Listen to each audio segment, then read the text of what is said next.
हम पढ़ने वाले हैं सेल्यूलर अडेप्टेशन टू स्ट्रेस कि हमारी बॉडी स्ट्रेस में क्या क्या करती है।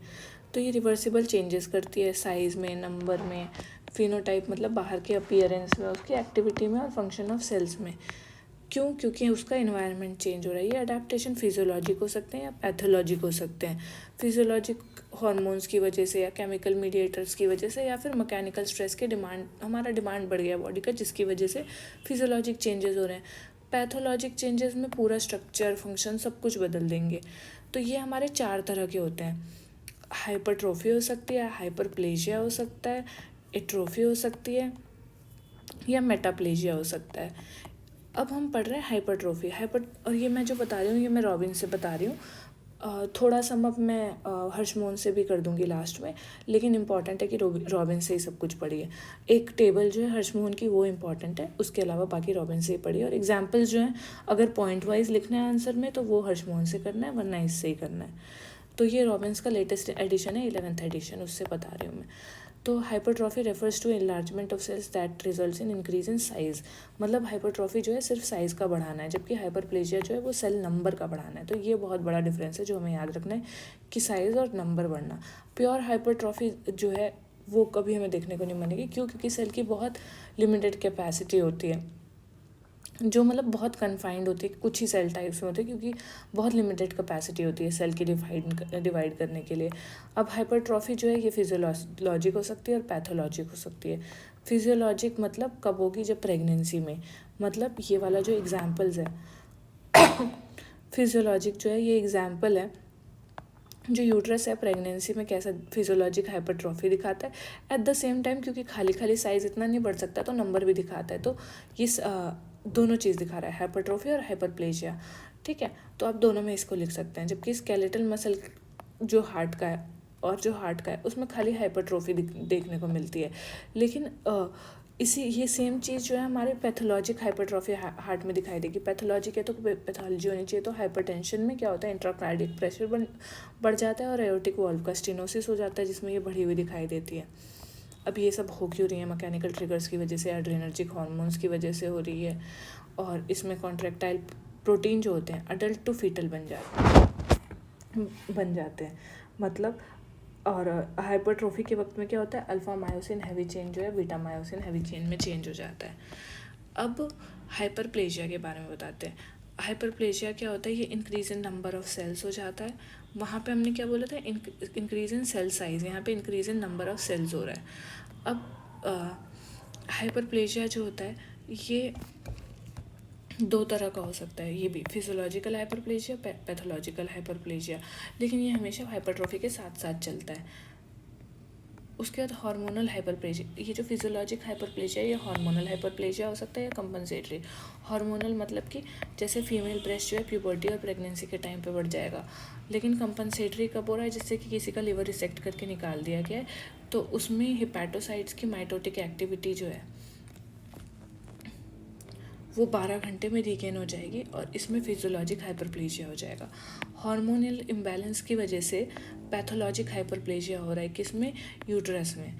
ठीक है, जैसे हमने यहाँ पे एग्जाम्पल में देखा था ना कि हाइपरट्रोफी और हाइपरप्लेजिया दोनों हो रहे हैं, सेम चीज़ यहाँ पे बताई गई है।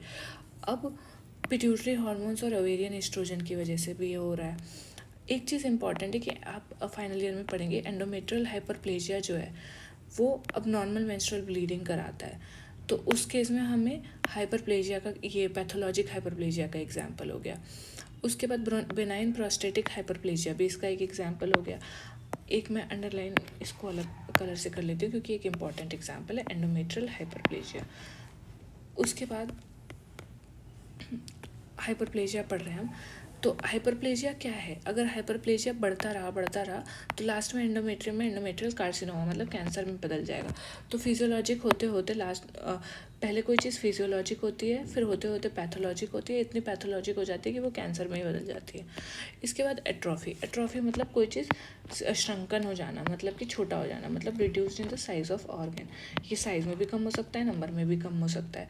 अब कॉजेज़ क्या, क्यों कम हो रहा है? या तो उस चीज़ का एक डिसयूज हो गया तो वर्कलोड कम पड़ गया तो कम हो गया, उसकी नर्व सप्लाई चल गई, ब्लड सप्लाई चली गई, न्यूट्रिशन चला गया, एंडोक्राइन स्टिमुलेशन चला गया, या फिर उसकी एजिंग हो गई। तो ये सारे रीजंस हैं जिसकी वजह से एट्रोफी हो सकती है।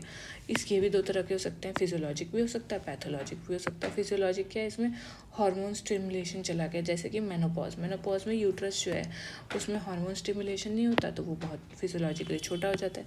पैथोलॉजिक जैसे कि किसी की नर्व सप्लाई चली गई, पैथोलॉजिक डिनर्वेशन में वो हो गया।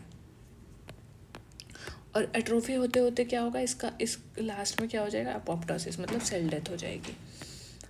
अब एट्रोफी जो है इसमें प्रोटीन कम हो रहा है, बनना भी कम हो रहा है और टूट भी ज़्यादा रहा है। इसका एक एग्जाम्पल दिया हुआ यूबीक्यूटिन प्रोटियोसोम पाथवे के बारे में बताया गया। और या फिर सेल ने खुद को ही खा लिया, तो ऑटोफेजी के वक्त में भी, ठीक है, ऐसा हो रहा है। अब आते हैं फोर्थ इंपॉर्टेंट पॉइंट पे। इस पे एक क्वेश्चन भी आ सकता है, मेटाप्लेजिया। मेटाप्लेजिया मतलब बदल जाना मतलब कि कोई जो है एपिथेलियल मेटाप्लेजिया, मतलब जो ओरिजिनल सेल थी वो उसकी एपिथेलियम चेंज हो गई है, ठीक है।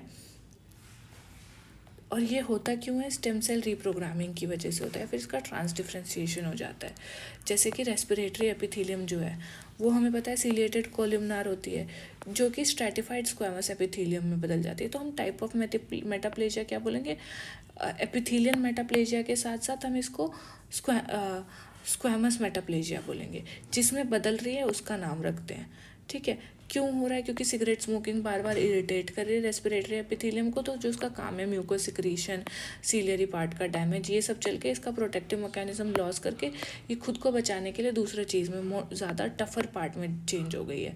ऐसे ही बार बार लोअर पार्ट ऑफ ईसोफेगस पे गैस्ट्रिक एसिड लग रहा है, गैस्ट्रिक एसिड रिफ्लक्स हो रहा है, तो उसने इंटेस्टाइन टाइप, क्योंकि इंटेस्टाइन में तो एसिड जाना ही है, उसने उस टाइप में खुद को चेंज कर लिया। उसके अलावा हमारे पास मीसेनकाइमल सेल्स जो है बोन में, वो चेंज हो गए सॉफ्ट टिश्यूज़ में इंजरी के वक्त में।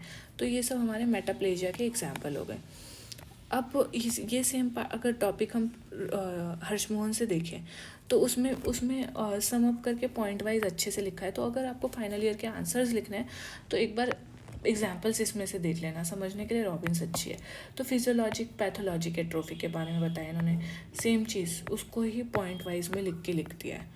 फिर ये इन्होंने एक अच्छा डायग्राम बताया कि एट्रोफी में सेल जो है नॉर्मल इतना साइज़ का होगा, फिर छोटा हो जाएगा, हाइपरट्रोफी में बढ़ जाएगा, हाइपरप्लेजिया में नंबर बढ़ जाएंगे, मेटाप्लेजिया में पूरा सेल का टाइप ही चेंज हो गया। और डिस्प्लेजिया का कॉन्सेप्ट अभी उसमें नहीं दिया हुआ, यहाँ पे अच्छे से बताती हूँ। एट्रोफी के और भी पार्ट इन्होंने प्रेशर एट्रोफी, इडियोपैथिक एट्रोफी बताई है। ऐसे ही हाइपरट्रॉफी में फिजियोलॉजिकल पैथोलॉजिकल हाइपरट्रॉफी बताइए। फिर हमने ये 4 एग्जाम्पल यहाँ पे देख लिए।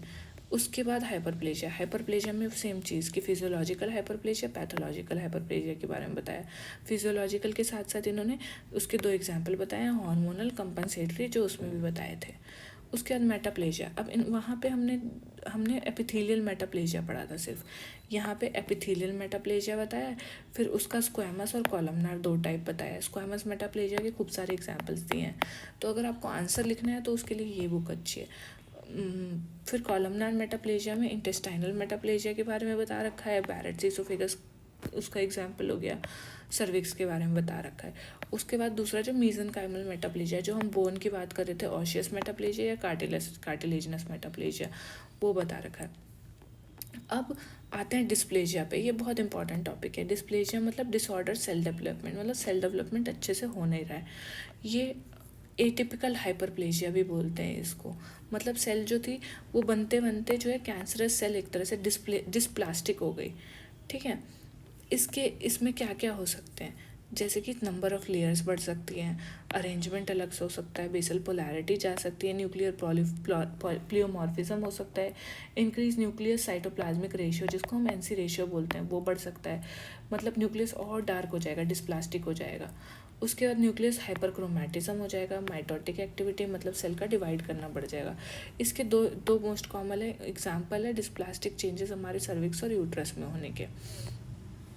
अब डिस्प्लास्टिक चेंजेस, ये तो फिजियोलॉजिक, मतलब डिस्प्लास्टिक चेंज तक भी ऐसा हो सकता है कि सेल जो है वो अभी भी चेंज हो जाए कि वापस रिवर्सिबल नॉर्मल सेल में बदल जाए।